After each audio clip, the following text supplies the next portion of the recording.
আৰু তিনি গগৈ সন্দৰ্ভত ৰাজ্যিক বিজেপিৰ সভাপতি দিলীপ শইকীয়াই কিছু মন্তব্য কৰিছে। তিনি গগৈৰ পৰিয়াল কেন্দ্ৰিক আৰু ব্যক্তি কেন্দ্ৰিক ৰাজনীতিৰ ওপৰলৈ নাযায় বুলি তেওঁ মন্তব্য কৰিছে। ইয়াৰ লগতে আৰু ক'লে তেওঁ যে তিনি গগৈ যদি বিৰোধীৰ ফালে আছে, 3 লাখ গগৈ বিজেপিৰ ফালে আছে। তিনি গগৈ কংগ্ৰেছ দলৰ নেৰেটিভ আখ্যা দিলীপ শইকীয়াৰ। নুৰিনজ্যোতি গগৈ, অখিল গগৈৰ নেৰেটিভ নহয় তিনি গগৈ।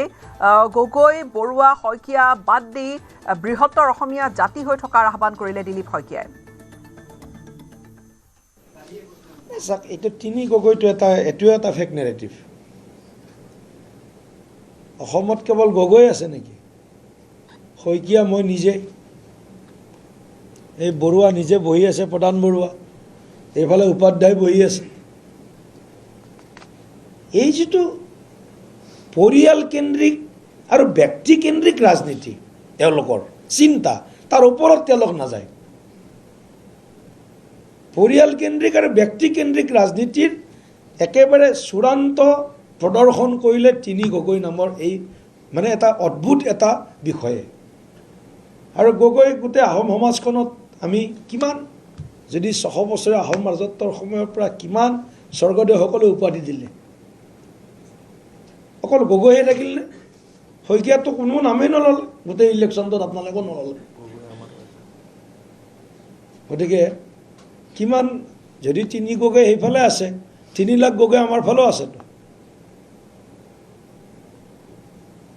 গতিকে সেইটো কাৰণে এইটো এটা ফেক নেৰেটিভ আৰু এটা এষ্টাব্লিছ তেওঁলোকে কৰিব বিচাৰিছে যে আমাৰ যিটো ৰাজনৈতিক এটা ধাৰা তেওঁলোকে সৃষ্টি কৰিব বিচাৰিছে, কংগ্ৰেছৰ ইচাৰাত উঠা বহা কৰা। এইটো কংগ্ৰেছ দলৰ নেৰেটিভ দেই, এইটো নহয় বোলো লৰিনে কৰা নাই, এইটো অখিলে কৰা নাই, তিনি গগৈটো কংগ্ৰেছ দলে এইটো নেৰেটিভ এষ্টাব্লিছ কৰিব বিচাৰিছিলে বা কৰিছে, চেষ্টা কৰিছে।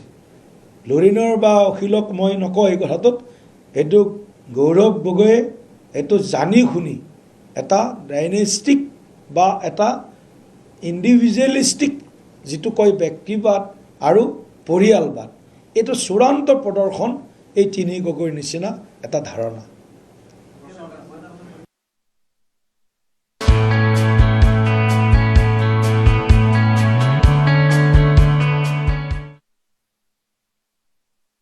ঘোষণা হ'ল হাইস্কুল শিক্ষান্ত পৰীক্ষা 2026ৰ ফলাফল। শীৰ্ষৰ 3টা স্থান লাভ কৰিছে মুঠ 4 গৰাকী পৰীক্ষাৰ্থীয়ে। প্ৰথম স্থানত পাটাচাৰকুছিৰ শংকৰদেৱ শিশু নিকেতনৰ জ্যোতিৰ্ময় দাস, 591 নম্বৰ লাভ কৰিছে জ্যোতিৰ্ময় দাসে। ইফালে অসমীয়া আৰু গণিত জ্যোতিৰ্ময় 100 নম্বৰকৈ পাইছে। দ্বিতীয় স্থানত উজলিল বিশ্বনাথৰ অম্বিকাগিৰি ৰায়চৌধুৰী জাতীয় বিদ্যালয়ৰ আকাংক্ষা ভূঞা, 589 নম্বৰ লাভ কৰিছে আকাংক্ষা ভূঞাই। যুটীয়াকৈ তৃতীয় স্থান লাভ কৰিলে দুগৰাকী পৰীক্ষাৰ্থীয়ে। এগৰাকী ডিব্ৰুগড়ৰ লিটল ফ্লাৱাৰ HS স্কুলৰ জিয়া ফাৰাহ ইছলাম, তেওঁ তৃতীয় স্থানত থাকিল। আৰু লিটল ফ্লাৱাৰ স্কুল নলবাৰীৰ ছাত্ৰ সুৰজিৎ আখতাৰ, তেওঁ একেলগে যুটীয়াকৈ লাভ কৰিলে তৃতীয় স্থান। মুঠ 588 নম্বৰকৈ লাভ কৰিছে জিয়া ফাৰাহ ইছলাম আৰু সুৰজিৎ আখতাৰে, সেয়েহে দুয়োগৰাকী তৃতীয় স্থানত যুটীয়াকৈ। আৰু এইবাৰ হাইস্কুল শিক্ষান্ত পৰীক্ষাত যি উত্তীৰ্ণৰ হাৰ সেয়া হৈছে 65.62%। প্ৰথম বিভাগত উত্তীৰ্ণ হৈছে 85,189 গৰাকী শিক্ষাৰ্থী। দ্বিতীয় বিভাগত উত্তীৰ্ণ হৈছে 1,50,167 গৰাকী। তৃতীয় বিভাগত উত্তীৰ্ণ 46,345 গৰাকী।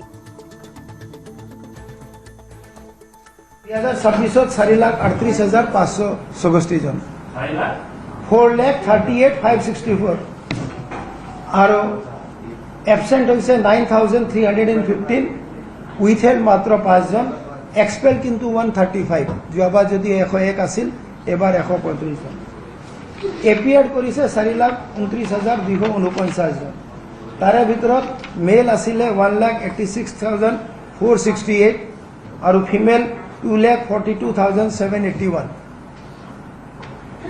Number of candidates passed যদি হয় 2,81,701, pass percentage is 65.62, যোৱাবাৰ 63.98 আছিল। তাৰমানে স্লাইট ইম্প্ৰুভমেণ্ট দেখা গৈছে। 65.62। ইয়াৰে মেল কেণ্ডিডেটৰ যদি আমি পাৰ্চেণ্টেজ চাওঁ, ইট ইজ 67.78 और फीमेल जो चाँ 63.96 अलमोस्ट इक्वल टाइप नट हेरी ना फार्स्ट डिविजन এই বছর আমার 85,189 और सेकेंड डिविजन 1,50,167 और थार्ड डिविजन 46,345 এটা দেখা গৈছে যে লাহে লাহে আমার থার্ড ডিভিজনের সংখ্যা কমি আহিছে আমার ছাত্র ছাত্রীসকলে সেকেন্ড ডিভিজন ফার্স্ট ডিভিজন বেছিকে পোৱা হৈছে ইয়াৰ ভিতৰত যদি আমি চাওঁ গোটেই হেৰিটোত ডিমা হাছাও জিলা সবচে হাইয়েষ্ট 88.23% যেটো যোৱাবাৰত তেওঁলোকে বোধহয় হাইয়েষ্ট আছিল শিৱসাগৰ 84.02 আৰু ডিব্ৰুগড় 78.46 যদি সৰ্বনিম্ন হল কাছাৰ 49.13 যোৱাবাৰ এইটো শ্ৰীভূমিত আছিল এবাৰ অলপ কাছাৰত চিফ্ট হৈছে কেটেগৰী ৱাইজ যদি আমি চাওঁ ৰিজাল্ট বিলাক তেতিয়া জেনাৰেল ক্যান্ডিডেট 63.09% এ পাস কৰিছে OBC MOBC about 71% then scheduled caste 59.82 about 60% STP 73.65 STS 69.10 और T tribe 50.51 एटू एके आगर दरे एटा ट्रेंड আছে it's not so be last change हुआ देन আমাৰ সকলৰ ইন্টাৰেস্ট থাকে যে প্ৰথম কোন হল অসমৰ ভিতৰত সেইজন হল জ্যোতিৰ্ময় দাস শংকৰদেৱ শিশু নিকেতন পাটাচাৰকুছি তেখেত বজালী জিলা জ্যোতিৰ্ময় দাস তেখেত প্ৰথম হৈছে এবাৰ দ্বিতীয় আকাংক্ষা ভূঞা তেওঁ অম্বিকাগিৰি ৰায়চৌধুৰী জাতীয় বিদ্যালয় হাৱাজান বিশ্বনাথ জিলা আৰু Zia Fara Islam little flower higher secondary school Dibrugarh তেওঁ থাৰ্ড পজিশনত দুজন আছে Surajit Akhtar little flower school Nalbari দুটা মিলিছে আৰু লিটিল ফ্লাৱাৰ এটা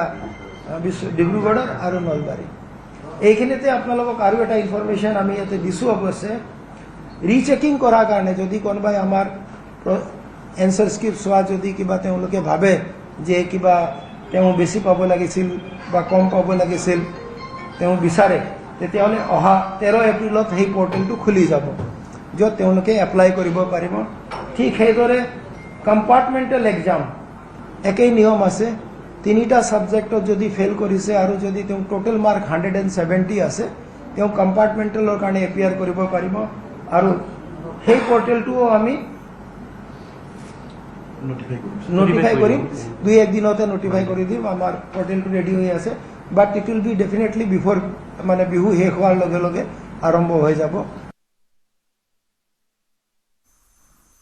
মুঠ আমাৰ 4,18,000 আৰু 4,38,596 গৰাকী পৰীক্ষাৰ্থী তেওঁলোকে আবেদন কৰিছিল কিন্তু পৰীক্ষা দিয়াৰ সময়ত আমাৰ 4,29,249 গৰাকী পৰীক্ষাৰ্থীয়ে পৰীক্ষা দিয়ে আৰু ফলাফলত উত্তীৰ্ণৰ হাৰ 65.62 মই পুনৰ